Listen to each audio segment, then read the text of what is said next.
Došlo je vreme da se izvadi beli luk. Uskoro se približavamo julu meseca. Julu mesec je već konačno i završni mesec za njegov boravak u tlu. U pitanju je luk koji je samo ubačen u permamodel. Dakle, apsolutno bez ikakve obrade.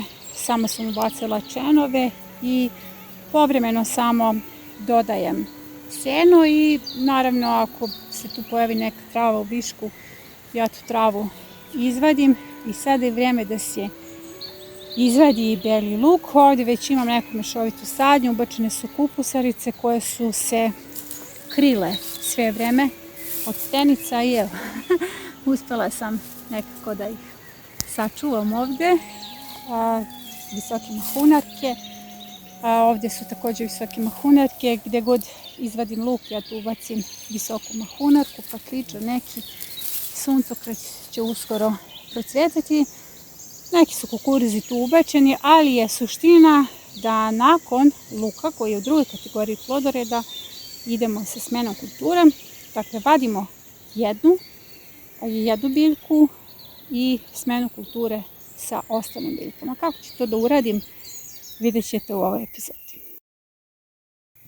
Beli luk pripada drugoj kategoriji plodoreda i onda kada izvadimo beli luk, potrebno je da ispoštujemo plodored, da ubacimo treću kategoriju, ali ukoliko želimo da ubacimo recimo iza njega i drugu, što je prihvatljivo, pa čak i prvu, potrebno je dohraniti tlo, odnosno konkretno u ovom slučaju u pitanju permamodel.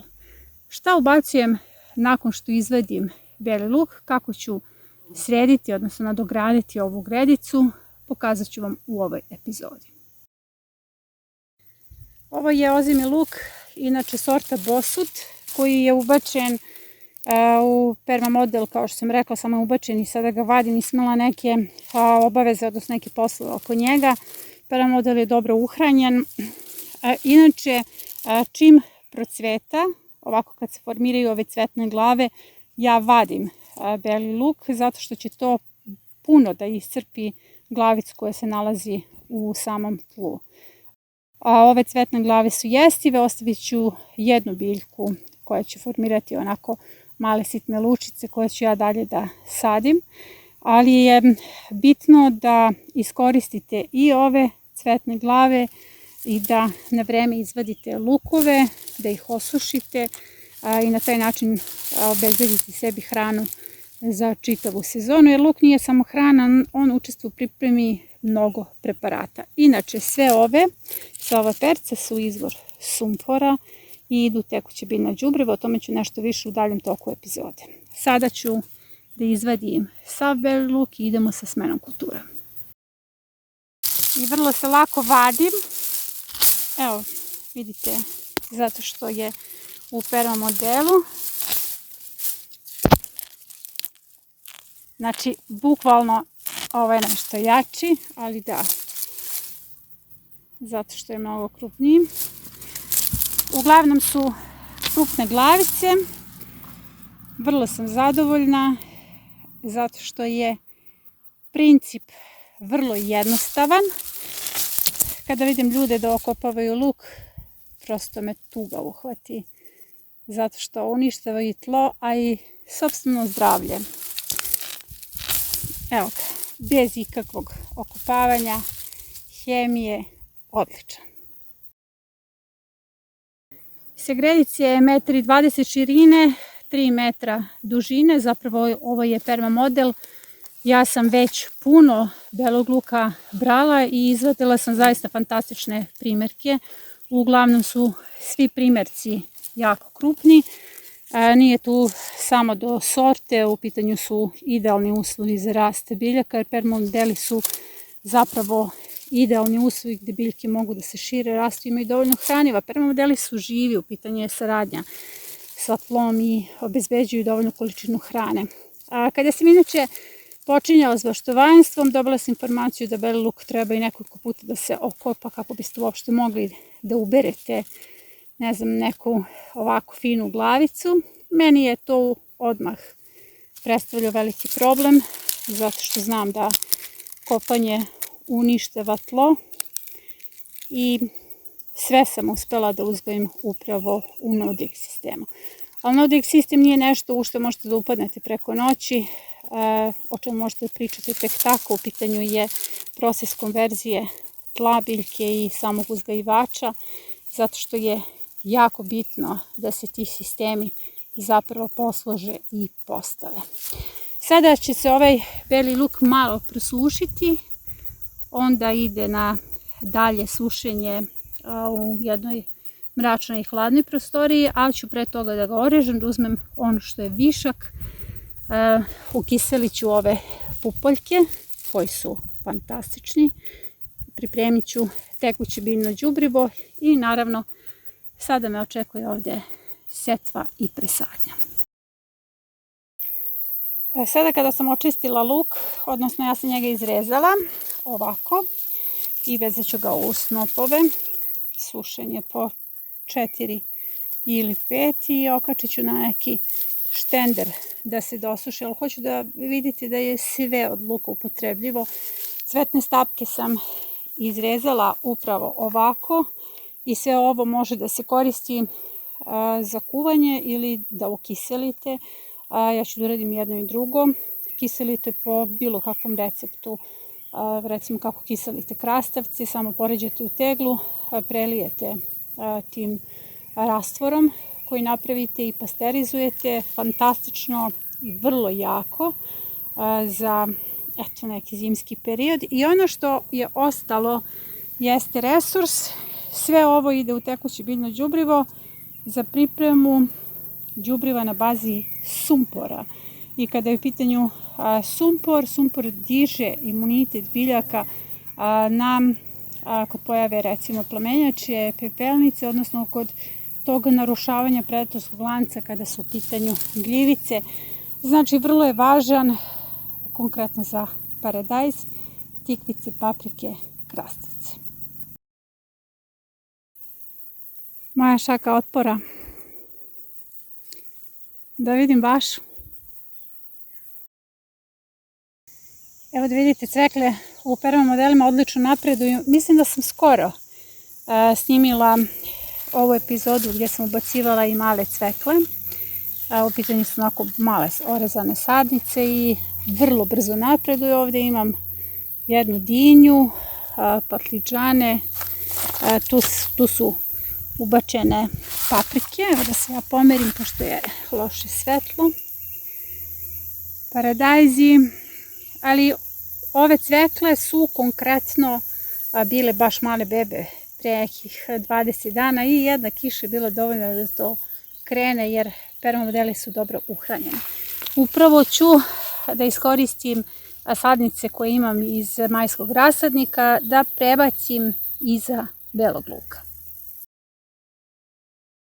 I ovdje su cvekle skoro ubačene, ovdje sam skinula grašak telefon, ostao je samo krastavac. Inače, najavljujem jednu od narednih epizoda, preparat od listova cvekle, koji umanjuje stres kod biljaka. Malo više ćete čuti o tome u epizodi. Evo me u majskom rasadniku, sve su biljke se dobro razvile. Naravno imamo ovdje i stenice na presadi, ali ja to stalno tretiram tako da nisu velika oštećenja. U principu bitno je samo da se glavni deo, odnosno centralni deo biljke sačuva. Došla sam po krastavce, sadnice krastavaca koje ću ubaciti u permamodel iza belog luka i sadnice cvekle. Ono što ću još ubaciti u permamodel iza belog luka jesu sadnice kelerabe. Ovo oštećeno lišće se svakako uskoro skida, tako da je bitno samo da ovaj centralni deo, dakle glavni deo biljke pratite. Imam dosta sadnica kelerabe i njih možete bukvalno na 15 dana da presađujete. Tako da još jedna od kultura koja ulazi iza belog luka jeste keleraba, pripada prve kategoriji plodoreda i potrebno je dohraniti permamodel. Ono što ću dalje da ubacim jesu sadnice tikvica. Postoji epizoda u kojoj objašnjavam kako se presađuju tikvice kada već razviju svoje listove, kako se orezuju. Ovdje su samonikle tikvice, kao što je i samonikli krompir. Tako da sam ja njih pustila da se razviju, jer evo, mislim, uskoro berem i plod. Ne samo jedan, više plodova. Ovdje su sakrivene visoke boranije i neke paprike, tako da im tikvice zapravo prave hlad. Uglavnom, ove sadnice planiram da prebacim. Evo, spremne su za cvete, njima je muški i ženski cvet i to ću sigurno sačuvati pravilnom presadnjom. I konačno ono što je najvažnije u ovoj smjeni kulture na osnovu plodoreda jesu niske boranije. Visoku boraniju već imam na 2 mesta i sada ću oko kupusa koji već postoji u tom prvom modelu da posejem i nisku boraniju, jer na taj način se zaokružuje zapravo plodored. Kada ubacim sjeme niske boranije ne moram da dodajem nikakva hraniva. Kada ubacim cvekle također, to je druga kategorija, jednako kao i luk, ali kada ubacujem krastavce i tikvice moram da dohranim zato što je to prva kategorija plodoreda i potrebna im dohrana. Dakle, iza belog luka možete napraviti jednu mešovitu sadnju, ali pritom morate budete mudri zbog pre svega saradnje sa tlom. Procvetala je ukrasna slezovka. Ona ovdje u ovoj epizodi ima vrlo jasnu ulogu. Ona je ukras. Izvadila sam sadnice tikvica, krastavaca, kelerabe, cvekle. Druga kategorija plodoreda, prva.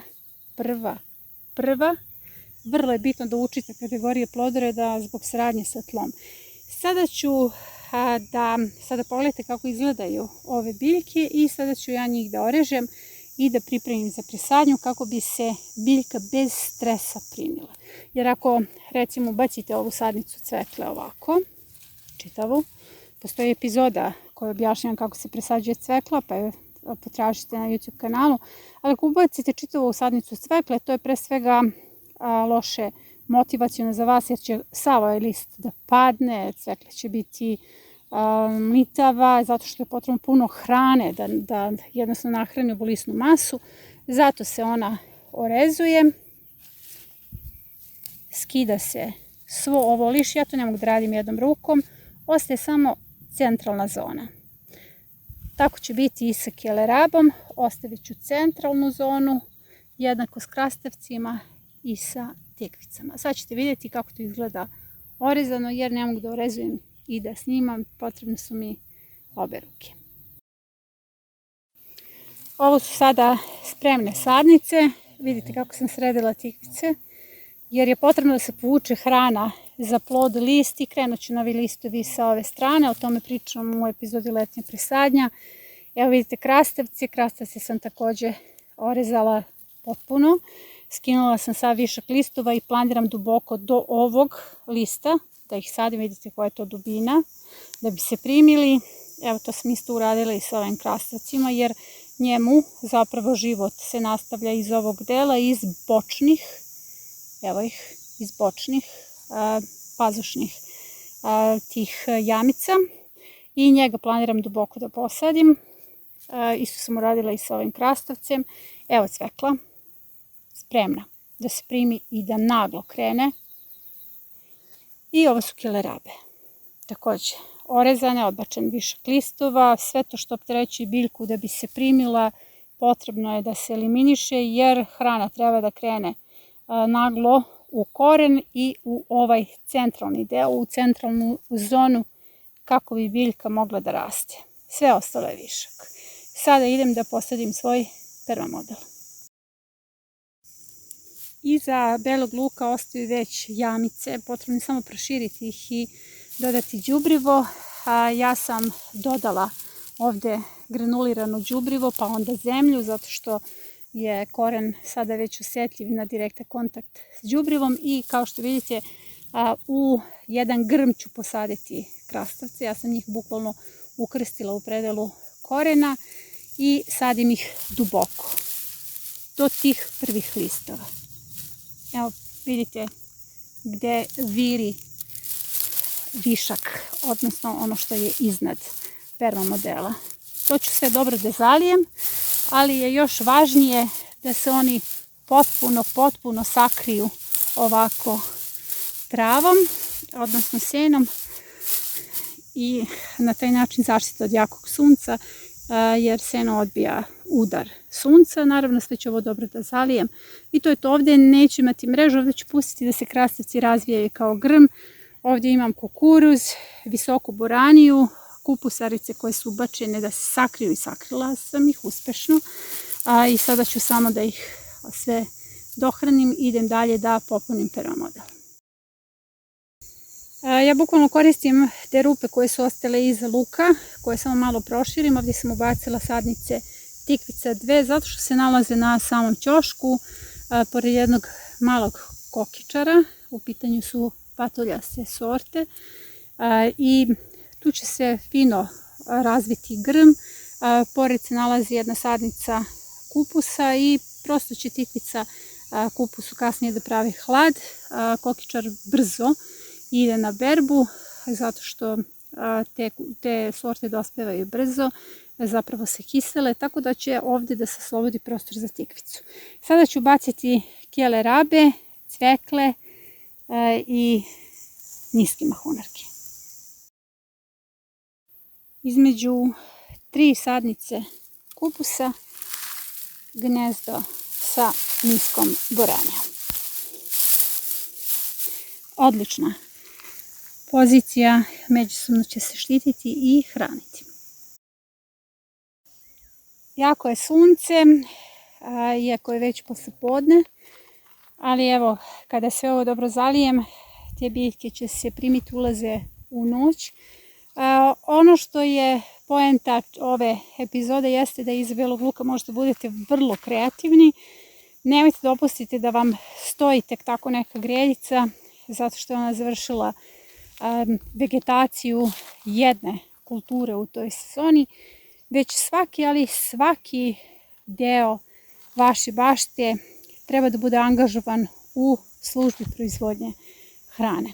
Proizvodnje vlastite hrane je radikalni čin otpora koji hoće i može da promeni efekat velikih korporacija na naš život. Na platformi Trag biljke okupili smo 11 zemalja i više od 100 gradova i svi oni proizvode hranu po biološkim metodama. U najurbanijim delovima grada sadi se krompir. To je tako dobar čin revolucije.